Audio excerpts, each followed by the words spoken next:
Loyalists of the presidential candidate of the All Progressive Congress APC, Bola Ahmed Tinubu, yesterday expressed displeasure over the presence of former President Chief Olusegun Obasanjo at the London meeting Governor Nyesom Wike of Rivers State and his allies had with the presidential candidate of Labour Party LP, Mr. Peter Obi, despite being reportedly committed to their cause.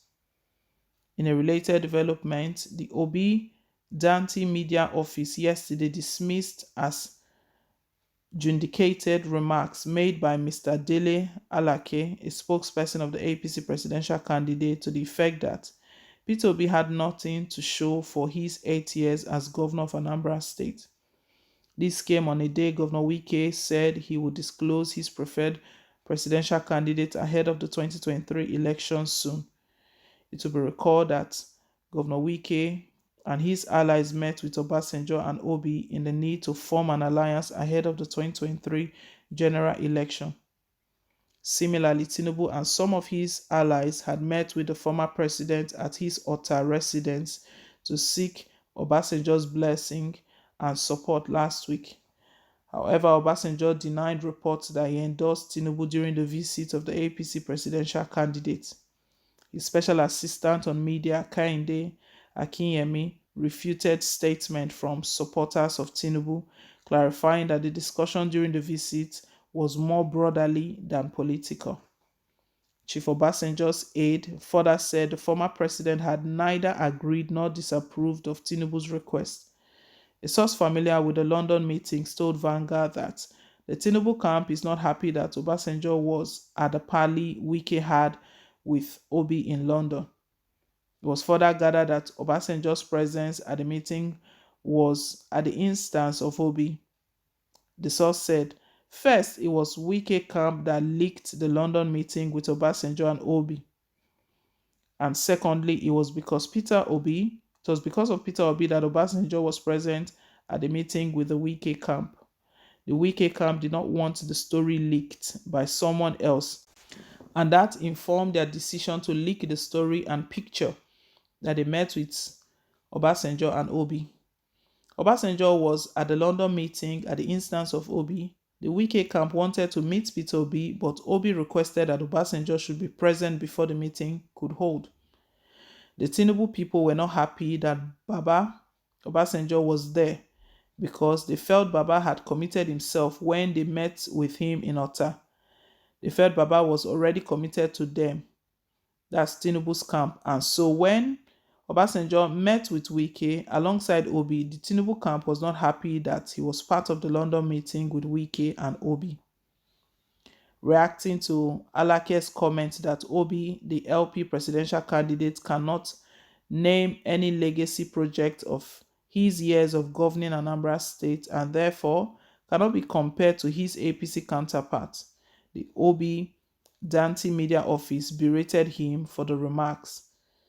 He said, Alake is certainly among those Lagosians who believe Nigeria begins and ends in Lagos and may not have crossed the river Niger in his lifetime. He might not have even been to Anambra and had been too biased to read up the LP candidate's record in the public domain. Suffice it to say that Obi's record won him numerous awards, including Governor of the Decade, while Alake's paymaster ruled Lagos State. Alake also claimed that Obi's business is anchored on imports that destroy the economy and that he was not around when his principals struggled for democracy. Again, the attack dog is either mischievous or ignorant about Obi being the only chief executive of his era with the most investment of state funds that not only boosted the economy but also provided jobs, not to talk of Obi's education policy that has taken Anambra State from number 29th to first in the School Certificate Performance Index. If Alake is current, he should not have celebrated Asiwaju's role in the democracy struggle because it has been diminished since it was revealed that he lobbied to be made a minister in the late Sani Abacha's government and only joined Nadeko after he was rejected by the junta. However, Alake gave out one fact that the media office agreed with. Indeed, Obi cannot be compared to Alake's candidate. Yes, they are not comparable. Obi is highly verifiable, but Alaka's man is not. Obi has an origin, Alaka's has none. Obi has educational credential. His counterpart has affidavits. Obi is hale and hearty and ready to face the challenge of leading Nigeria. The other candidate acts by proxy. Alaka's man says it is his turn to rule Nigeria. Obi says it is the turn of Nigerians to take back their country. Indeed, there is no basis for comparison between the two.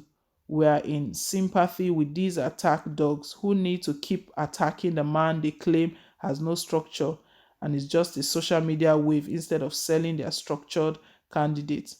All they seek is to mention Obi to be able to trend.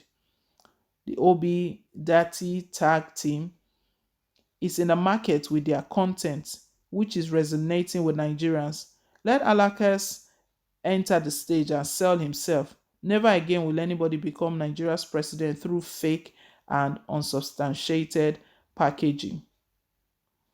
Giving insight into his preferred candidate for the 2023 general election, Governor Wike promised to state his position at the appropriate time. He said this during the flag off of project to deliver internal roads for Eneka Town, Obiokpo local government area of Rivers State. The governor said some other people are busy putting themselves together on how they will take over leadership in Nigeria to loot the remaining ones these other people have already kept. I'm privileged to know, and at the appropriate time, I'll tell you who these people are. Forget about these people running around saying they want to rescue or save Nigeria. Just watch to see what is going to happen next. All of us should be calm concerning what is happening in the PDP. Nothing has happened yet, but by the grace of God, something will happen. Feeling unfazed by perceived negative media campaign against his administration, Wike said, "Look at us concentrating on giving our people good governance." What is good governance? Good governance is making the people happy. Good governance is providing infrastructure for the people. Good governance is not about party. Providing good governance is about leadership. We are here every day flagging off projects and commissioning projects, even though our tenure is coming to an end. Meanwhile, an APC presidential aspirant, Dr. Nicholas Felix, yesterday confirmed that all 22 aspirants of the party will meet tomorrow. Felix, in a statement, said he called for the roundtable, which is scheduled to hold by 2 p.m. at Transcorp Hilton, for all aspirants to meet and come up with viable strategies to support the party's standard bearer to win the 2023 poll.